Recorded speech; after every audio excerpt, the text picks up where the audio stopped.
warahmatullahi wabarakatuh. Bismillahirrahmanirrahim. Sahabat rumah spiritual healing, semoga Anda semua diberkahi dengan kesehatan, kekayaan, dan kebahagiaan. Setiap orang dalam kehidupannya pasti pernah ngalamin stres. Ada orang yang bisa mengelola stresnya sehingga ini menjadi jalan bagi kesuksesan hidupnya.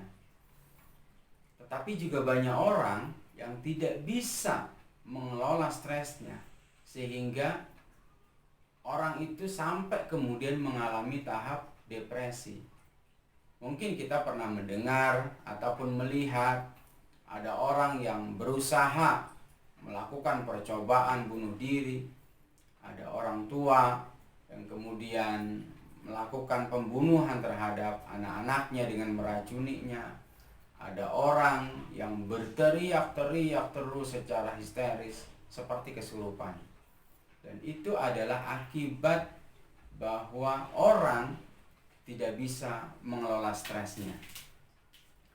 Nah, fenomena kesurupan ini masih terjadi di tengah masyarakat kita, terutama di sekolah-sekolah menengah.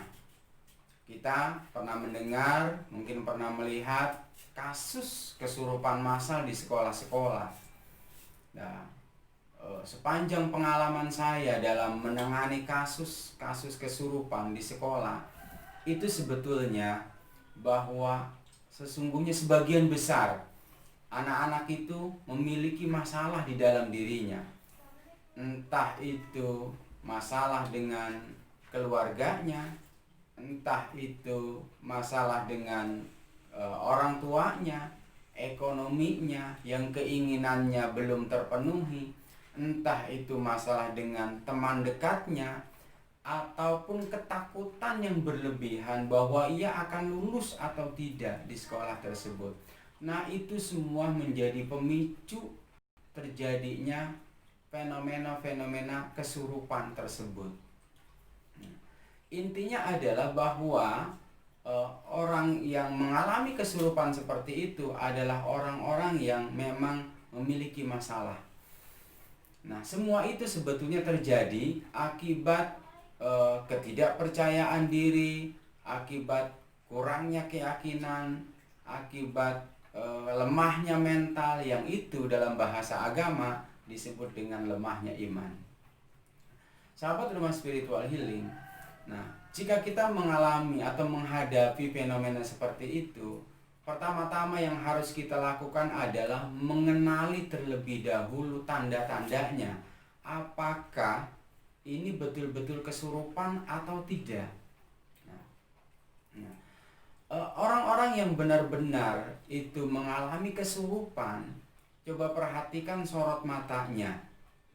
Itu hampir dipastikan sorot matanya itu liar dan bahkan tidak berkedip.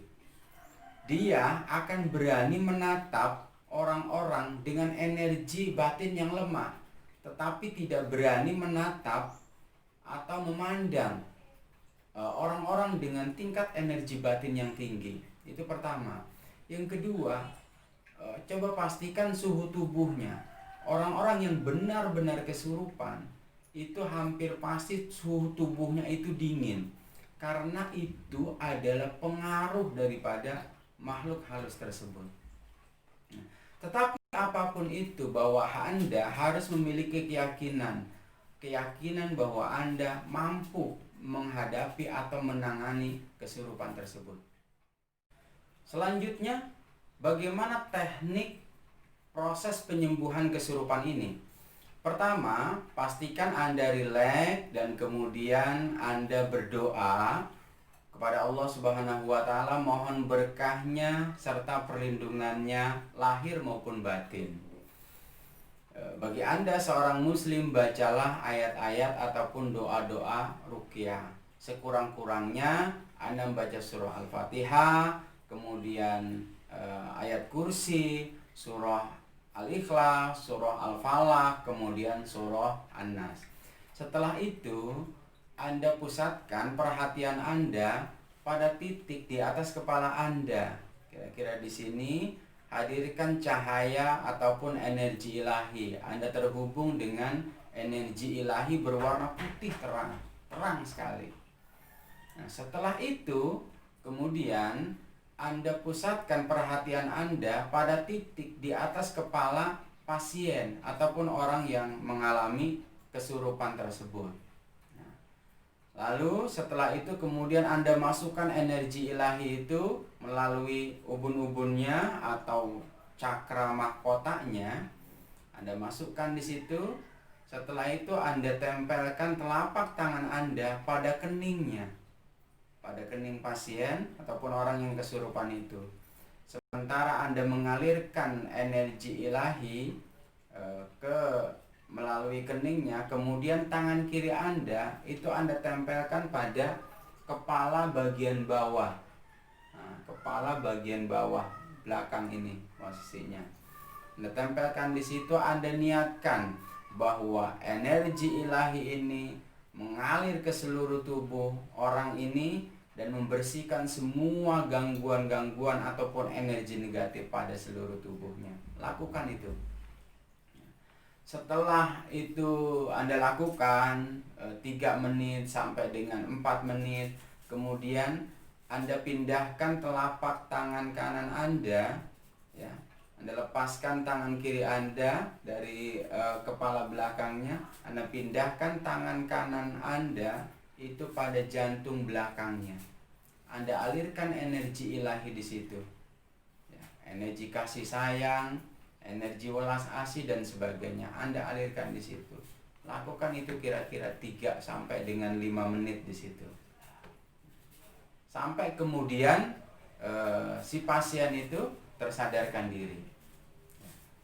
Setelah itu kemudian Anda tutup dengan ucapkan syukur dan terima kasih kepada Allah Subhanahu wa Ta'ala. Saya kira itu tekniknya yang bisa saya share, yang bisa saya bagikan kepada Anda semua. Mudah-mudahan Anda bisa manfaatkan dalam kehidupan ini. Jangan lupa like and subscribe. Terima kasih. Wassalamualaikum warahmatullahi wabarakatuh.